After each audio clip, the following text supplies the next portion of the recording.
Okay, let's dive into Galatians chapter 6 for this deep dive. Great. Yeah, this chapter it offers some really direct, almost practical advice. Right, like how to handle things in a community, but also personally. Exactly. It starts right off with handling someone who's messed up, someone caught in a sin. And the instruction is pretty specific. You who are spiritual should restore him gently. Gentleness is key.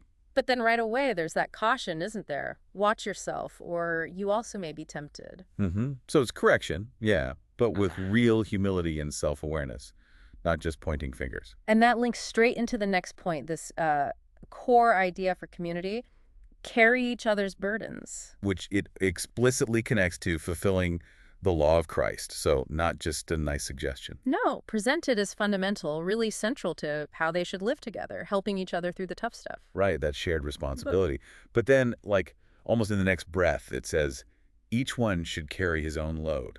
How does that work? Burdens and loads. Yeah, that's where it gets interesting, doesn't it? It seems to make a distinction. Right.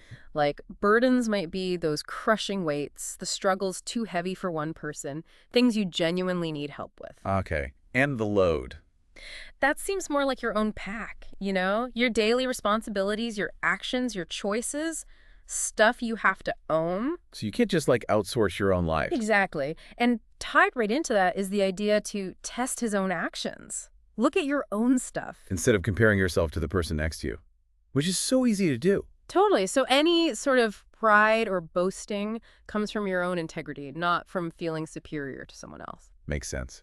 And just quickly, it tucks in that bit about supporting teachers, too, doesn't it? Yeah. Sharing good things with instructors. Yeah, a little practical note on that value exchange and learning and teaching within the community. Okay, so community, individual responsibility. Okay. And then hits us with this big universal principle. Oh, yeah. The do not be deceived.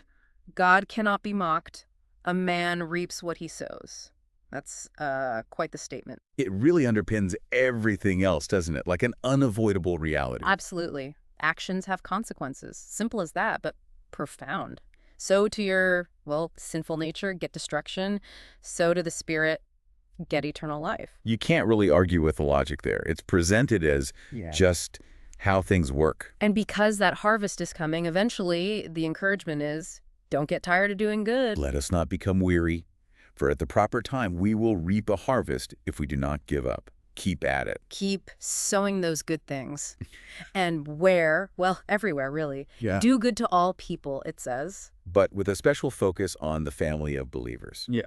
So broad generosity, but maybe prioritize your community. Right. It flows from the personal to the community and links it all to this inescapable consequence principle, sowing and reaping. But then the focus shifts quite dramatically, doesn't it, towards the end? It does. It starts talking about, outward appearances, external pressures. There's a reference to writing in large letters, maybe for emphasis. But the real issue seems to be this pressure some were facing, or maybe even promoting, about circumcision. Right. And it calls that out, saying some pushed for it just to avoid being persecuted for the cross of Christ.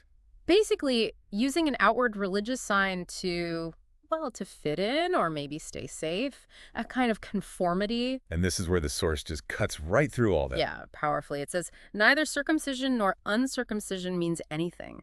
Flat out dismisses it. So what does matter then? What counts, it says, is a new creation. That's the key. Wow. So forget the external rules or signs people were getting worked up about. It's about something internal, fundamental, a transformation. The author even contrasts his own focus. His only boast is in the cross, which changed everything for him. And he mentions the marks of Jesus on his body, maybe actual scars. Could be. Scars from hardship for his faith, perhaps. Those are the marks that signify real belonging, not some forced outward ritual like circumcision. So quite a journey in one chapter, from gentle restoration in community to carrying burdens, but owning your load, assessing yourself honestly. to that unavoidable sowing and reaping principle. And finally landing on this powerful idea that it's the inner new creation, not the outward show, that truly matters. It definitely challenges you to think beyond just surface level stuff. Yeah, it forces you to look at substance over show, both in yourself and in how you interact with others. Exactly. It makes you think about what we're actually building, Yeah. in our lives and together. Which I think leads to a really important question for you listening. If all the outward stuff, the rules or appearances, don't matter nearly as much as being this new creation, what does that actually look like? What does being a new creation look like in practice in the middle of everyday life today? That's definitely something to ponder. Thanks for joining us for this deep dive.